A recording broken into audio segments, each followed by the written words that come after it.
रहीम। अस्सलाम वालेकुम। आज हम फिजिक्स 9 पेज नंबर 7 जो कि प्रीफिक्सेस है, इसको हमने डिस्कस करना है। ये टॉपिक नंबर 1.4। इसके ऊपर क्वेश्चन आ सकता है कि define prefixes are what are the prefixes.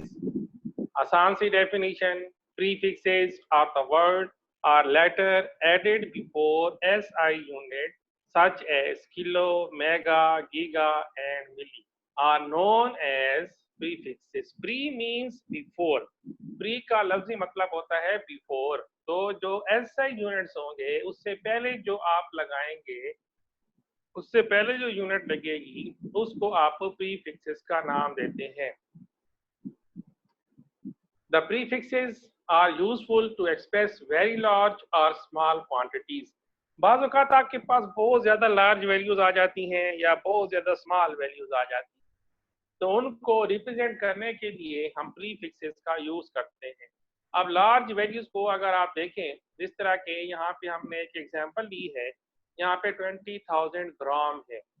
अच्छा, अब इस 20,000 को अगर आपने प्रीफिक्सेस में करना हो तो आप कैसे करेंगे? इसके लिए हमें पता है कि ग्राम है और 1 केजी में 1000 ग्राम होते हैं। तो अगर हम इसी 20,000 को 1000 पे अगर हम डिवाइड कर देते हैं तो ये हमारे पास किलोग्राम में आ जाता है। तो हम इसको यहाँ पे लिख सकते हैं कि the 20,000 gram by 1000 to express it into kilogram. Since kilo किसको रिप्रेजेंट करता है? 10 पावर 3 को रिप्रेजेंट करता है, या 1000 हम इसको कह सकते हैं कि 1000 को रिप्रेजेंट करता है। तो अब अगर आपके पास ग्राम हो और ग्राम से आप किलोग्राम बनाना चाहते हैं तो आप क्या करेंगे? जितने भी ग्राम आपको दिए हुए हैं उसके ऊपर सिंपली आप 1000 को डिवाइड कर देंगे।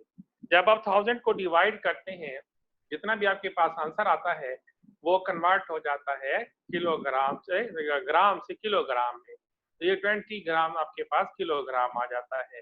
इसी तरीके से हम इसको इस तरीके से भी लिख सकते हैं कि 20,000 ग्राम अगर हो तो हम इसके 10 की पावर में अगर हम इसको लिखना चाहें तो ये कितनी जीरोस हैं? 1 2 3।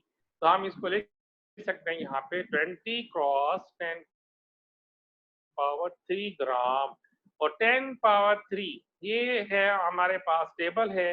टेबल में अगर आप देखें तो ये किलो के इक्वल है, तो इसलिए आप इसको कह सकते हैं कि 20 क्रॉस 10 पावर 3 ग्राम जो है वो इक्वल टू होता है 20 किलोग्राम। ये आपके सामने इसकी वैल्यू है। ये देखें यहाँ पे किलो जो है, किलो को आप कैसे रिप्रेजेंट करते हैं? इसकी पावर कितनी दी हुई है? 10 पावर 3। तो 10 पावर 3 जो है वो किलो के इक्वल होता है। इसी तरीके से मेगा है 10 पावर 6, गीगा है 10 पावर 9, टेरा है 10 पावर 12, पेटा है 10 पावर 15, हेक्सा है 10 पावर 18। अच्छा, इसी तरीके से बाकी इसकी स्मॉलर में आ जाती हैं। स्मॉलर वैल्यूज में अगर आप देखते हैं कि हेक्टो है 10 पावर 2, डेका है 10 पावर 1, डेसी है, ये फिर माइनस में आ जाते हैं। ये बाकी जो सारी की सारी वैल्यूज हैं ये माइनस में आ जाती हैं। इसमें हम ये सारे यूज करेंगे। सेंटी 10 पावर -2, मिली 10 पावर -3, माइक्रो 10 पावर -6। इनकी सैंपल्स भी आपने याद रखनी है। अब ये देखिए, माइक्रो को यू के साथ हम इसकी जो लेफ्ट साइड है थोड़ा सा बड़ा कर देते हैं, तो ये इसको हम प्रोनाउंस करते हैं micro. Nano 10 power -9, pico 10 power -12, femto 10 power -15, atto 10 power 18। अब इसको हम यूज करते हैं कि ये जो प्रीफिक्सेस हैं ये यूज कैसे होंगे। इनमें एक और टर्म भी है जिसको मल्टीपल और सब मल्टीपल्स कहते हैं। मल्टीपल्स क्या होते हैं? Multiples are the units of measurement which are bigger than the metre. Metre से जो बड़े होंगे वो मल्टीपल्स होंगे, और मीटर से जो स्मॉलर होंगे वो सब मल्टीपल्स होंगे। टेबल अगर हम यहाँ पे देखें तो एक आपको मल्टीपल दिखाया गया है, ये किलोमीटर है, और बाकी सारे के सारे स्मॉलर हैं, ये उसके सब मल्टीपल्स में आते हैं। इसमें हम कुछ एग्जांपल्स आप हम कंसीडर करते हैं। अब दोबारा हमारे पास 2 लाख है, तो 2 लाख को अगर हमने प्रीफिक्सेस में लिखना हो तो हम कैसे लिखेंगे? हम इसको लिखेंगे, ये देखें यहाँ पे 1 2 3 जीरोज है, तो हम इसको लिख सकते हैं कि 200 मल्टीप्लाई बाई 10 पावर 3 मीटर पर सेकेंड। अच्छा, फिर 10 पावर 3 अभी मैंने आपको बताया किसके इक्वल होता है, ये किलो की इक्वल होगा, तो इसलिए आप इसको लिखेंगे 200 किलोमीटर पर सेकेंड। दूसरी एग्जांपल लेते हैं। अब अगर आप देखें, ये दोबारा आपके पास 48 लाख आ जाता है और इसके साथ 5 जीरोज हैं, अब फिर ये 3 जीरोज हैं, इसको आप क्या लिख सकते हैं, 10 पावर 3। अच्छा, 10 पावर 3 फिर ये किसके इक्वल है, ये देखें यहाँ पे किलो के इक्वल है, तो इसलिए आप इसको 10 पावर 3 को लिख सकते हैं किलो वाट। तो अब अगर 4800 हो तो इसको अगर हमने 10 की पावर में लिखना हो तो कैसे लिखेंगे, ये देखें 2 जीरोज हैं और इस अगर पॉइंट हम यहाँ पे ले आएंगे, ये छोटी क्लासों में आप पढ़ते हैं, तो अगर एक जीरो आप यहाँ पे ले आते हैं तो 10 की पावर 3 लिखेंगे। अगर हम इसको लिखते हैं 48 फिर इसके साथ मल्टीप्लाई बाई 10 पावर 2, अब 4.8 10 पावर 3 के ये इक्वल होता है।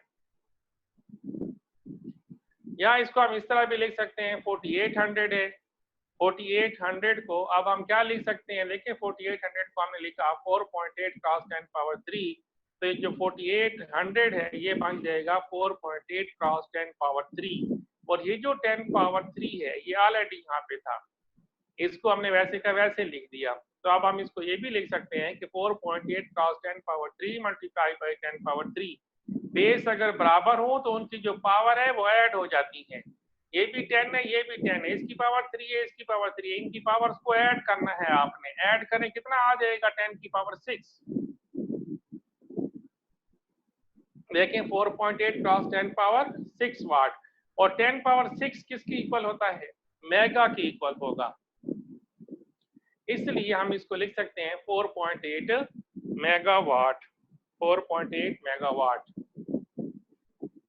एक और एग्जांपल हम यहाँ पे ले सकते हैं, ठीक है, ये हमारे पास बड़ी वैल्यू है, प्रीफिक्सेस का यही तो हमारे लिए फायदा है, यही एडवांटेज है, इतनी बड़ी वैल्यूज को प्रोनाउंस करना, उसको लिखना हमारे लिए डिफिकल्ट होता है, इस डिफिकल्टी को रिमूव करने के लिए प्रीफिक्सेस का हम यूज करते हैं। 33 है और इसके साथ 8 जीरोज हैं, तो 8 जीरोज हैं, तो पहले हम ये क्या करते हैं 10 पावर 6 में हम इसको लिखते हैं, क्योंकि 10 पावर 6 में हमारे पास प्रीफिक्सेस में है मेगा। अगर आप टेबल देखें जो पीछे अभी हमने टेबल डिस्कस की है उसमें 10 पावर 6 मेगा में था, तो इसलिए हम इसको लिख सकते हैं कि 3300 क्रॉस 10 पावर 6, आगे हर्ट्ज है ये उसकी यूनिट है, तो हम इसको हर्ट्ज में लिख सकते हैं। अच्छा, इसी तरीके से दोबारा फिर वही बात आती है कि 10 पावर 6 जो है वो मेगा की इक्वल होगा, हम इसको m पुट कर सकते हैं, 10 पावर 6 था तो इसको हमने क्या किया 10 पावर 6 से हमने इधर m लिख दिया, मेगा, m फॉर क्या होगा मेगा। और 3300 को दोबारा जिस तरह के 4800 को हमने लिखा था 4.8 क्रॉस 10 पावर 3, इसी तरीके से 3300 को हम क्या लिखेंगे, 3300 को हम लिखेंगे 3.3 क्रॉस 10 पावर 3, तो इसको आप लिखें 3.3 क्रॉस 10 पावर 3।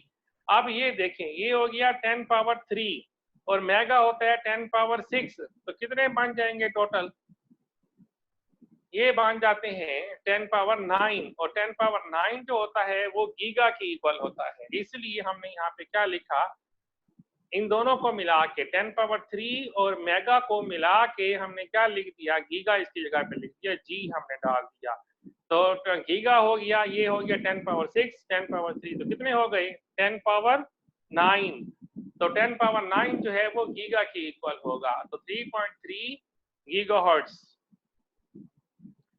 कुछ और एग्जांपल्स हैं, अब स्मॉल वैल्यूज आ जाती हैं, जिस तरीके से पहले वो लार्ज वैल्यू आपके पास आई है, अब इसमें कुछ स्मॉल वैल्यूज हैं, जिस तरह की है 0.00002 ग्राम, इसको आप लिख सकते हैं 10 की पावर में अगर हम लिखें, ये देखें -3 में हमने इसको लिखा ताकि प्रीफिक्सेस में हमारे पास आ जाए, तो 0.02 क्रॉस 10 पावर -3 ग्राम। अच्छा, इसी तरीके से 0.02 को हम क्या लिख सकते हैं, अगर इसका हम डेसिमल खत्म करें तो 2 डिवाइडेड बाई 100, अगर हम दोनों अगर हम नोमिनेटर और डिनोमिनेटर से 10 को मल्टीप्लाई करें तो ये हो जाएगा 20 डिवाइडेड बाई, कितनी जीरोस बनती हैं यहाँ पे 1 2 3, तो ये 3 जीरोस बनती हैं। तो 20 डिवाइड बाई 10 पावर 3, या इसको हम लिख सकते हैं, ये जो डिनोमिनेटर होता है इसको जब हम ऊपर ले आते हैं तो इसकी पावर माइनस में हो जाती है। इसको आप लिखते हैं 20 क्रॉस 10 पावर -3। इसका मतलब है कि 0.02 को हम लिख सकते हैं 20 क्रॉस 10 पावर -3, और ये 10 पावर -3 ऑलरेडी आया हुआ है। तो अब ये दोनों 10 है, सेम है, इनकी पावर्स को फिर हम ऐड करेंगे, दोनों माइनस में है, तो -3 -6 आ जाएगा। देखें इसकी इक्वल आ जाता है ये -6। तो 20 क्रॉस 10 पावर -6 ग्राम, और 10 पावर -6 इसको हम पढ़ते हैं माइक्रो। माइक्रो की सिंबल यू की तरह होती है, लेकिन लेफ्ट साइड पे इसकी थोड़ी जो साइड है उसको आपने थोड़ा खींच लेना है। तो ये क्या बन जाएगा, ये बन जाएगा 20 माइक्रोग्राम, स्मॉलर वैल्यूज में माइक्रो। एक और हम स्मॉलर वैल्यूज लेते हैं 0.000000081 मीटर। मीटर है तो अभी कितनी जीरोस हैं, हम इसको इधर अगर पॉइंट हम ले आए, ठीक है ना, यहाँ से हटा के ये 6 जीरोस को अगर हम क्रॉस करते हैं तो हम क्या लिखेंगे, 0.0081 क्रॉस 10 पावर -6 मीटर। और 0.0081 को दोबारा हम क्या लिख सकते हैं, इसको अगर हम 8.1 लिखें, 8.1, तो नीचे क्या हम लिखेंगे, इसके ऊपर फिर डिवाइड करना पड़ेगा 1000 को, क्योंकि अगर आप कैलकुलेटर से इसको डिवाइड करके देखें वो ये चीज आती है। इसका मतलब है कि 0.0081 को आप लिख सकते हैं 8.1 डिवाइडेड बाई 1000, या ये 10 की पावर कितनी बनेगी, यहाँ पे 10 की पावर 3 बनेगी। इसको जब आप ऊपर ले आते हैं तो ये 10 पावर -3। मैंने अभी आपको बताया कि जो डिनोमिनेटर होता है जब आप इसको ऊपर ले आओगे, ये मैथ का रूल है, ठीक है ना, मैथ्स में आप इस तरीके से पढ़ते हैं। इसको जब आप ऊपर ले आते हैं तो इसकी पावर -3 हो जाती है। अच्छा, अब हम क्या लिख सकते हैं, ये देखें यहाँ पे 0.0081 को हम लिख सकते हैं 8.1 क्रॉस 10 पावर -3, और ये तो वैसे का वैसे हमने लिख दिया ना 10 पावर -6 मीटर। अब दोबारा ये 10 और 10 आपस में सेम है, इनकी पावर्स को हम ऐड करेंगे, दोनों माइनस में है, तो -3 -6 मैथ का रूल है, तो ये माइनस का 9 हो जाएगा। और -9 किसकी इक्वल होता है, नैनो की इक्वल होता है। 10 पावर -9 इक्वल टू नैनो, इसलिए इसको हम लिख सकते हैं 8.1 nanometre. Thank you so much and have a nice day. अल्लाह हाफिज।